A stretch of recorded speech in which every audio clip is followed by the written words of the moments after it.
Hi all, welcome back to my channel. ಇವತ್ತಿನ recipe ಬಗ್ಗೆ ಹೇಳೋದಾದರೆ ಕೇವಲ 3 ನಿಮಿಷದಲ್ಲಿ ಈ ರೆಸಿಪಿನ ನೀವು ಟ್ರೈ ಮಾಡ್ಬೋದು. ಹಾಗಿದ್ರೆ ಬನ್ನಿ ರೆಸಿಪಿನ ಸ್ಟಾರ್ಟ್ ಮಾಡೋಣ.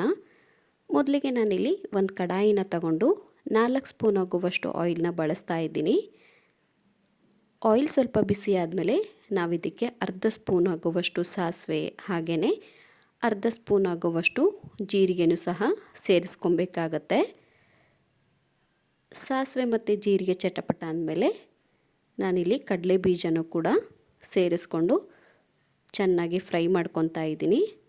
ಹಾಗೆಯೇ ನಾನು ಇದಕ್ಕೆ ಸಣ್ಣದಾಗಿ ಕಟ್ ಮಾಡಿರುವಂತಹ ಕರಿಬೇವಿನ ಸೊಪ್ಪನ್ನು ಕೂಡ ಸೇರಿಸ್ಕೊಂಡು ಫ್ರೈ ಮಾಡ್ಕೊಳ್ಳಿ. ಇದು ಸ್ವಲ್ಪ ಫ್ರೈ ಆದಮೇಲೆ ಬಿಡಿಸಿಟ್ಟಿರುವಂತಹ 2 ಬೆಳ್ಳುಳ್ಳಿನ ಯೂಸ್ ಮಾಡ್ತಾ ಇದ್ದೀನಿ. ನಂತರ ನಾನು ಇದಕ್ಕೆ ರುಚಿಗೆ ತಕ್ಕಷ್ಟು ಉಪ್ಪನ್ನು ಕೂಡ ಸೇರಿಸ್ಕೊತಾ ಇದ್ದೀನಿ. ಹಾಗೆಯೇ ನಾನಿಲ್ಲಿ ಅರಿಶಿನ ಪುಡಿ ಕೂಡ ಬಳಸ್ತಾ ಇದ್ದೀನಿ. ನಂತರ ನಾನು ಇದಕ್ಕೆ ಸಕ್ಕರೆ ಕೂಡ ಸೇರಿಸ್ಕೊಂಡು ಲಾಸ್ಟಲ್ಲಿ 1 ಸ್ಪೂನ್ ಆಗುವಷ್ಟು ನಾನು ಅಚ್ಚ ಖಾರದ ಪುಡಿನ ಬಳಸ್ತಾ ಇದ್ದೀನಿ.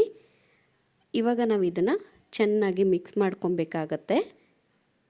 ನಂತರ ನಾವಿಲ್ಲಿ ಮಾಡಿಟ್ಟಿರುವಂಥ ರೈಸ್ನ ಇದಕ್ಕೆ ಸೇರಿಸ್ಕೊಂಡ್ರೆ ನಮಗಿಲ್ಲಿ 3 ನಿಮಿಷದಲ್ಲಿ ರೈಸ್ ರೆಸಿಪಿ ರೆಡಿ ಆಗುತ್ತೆ. ಖಂಡಿತ ನೀವು ಈ ರೆಸಿಪಿನ ಇಷ್ಟಪಡ್ತೀರಾ. ಒಮ್ಮೆ ಟ್ರೈ ಮಾಡಿ ನೋಡಿ. ಲಾಸ್ಟಲ್ಲಿ ಇದಕ್ಕೆ ಸ್ವಲ್ಪ ಕೊತ್ತಂಬರಿ ಸೊಪ್ಪನ್ನ ನೀವಿಲ್ಲಿ ಸೇರಿಸ್ಕೊಬಹುದು.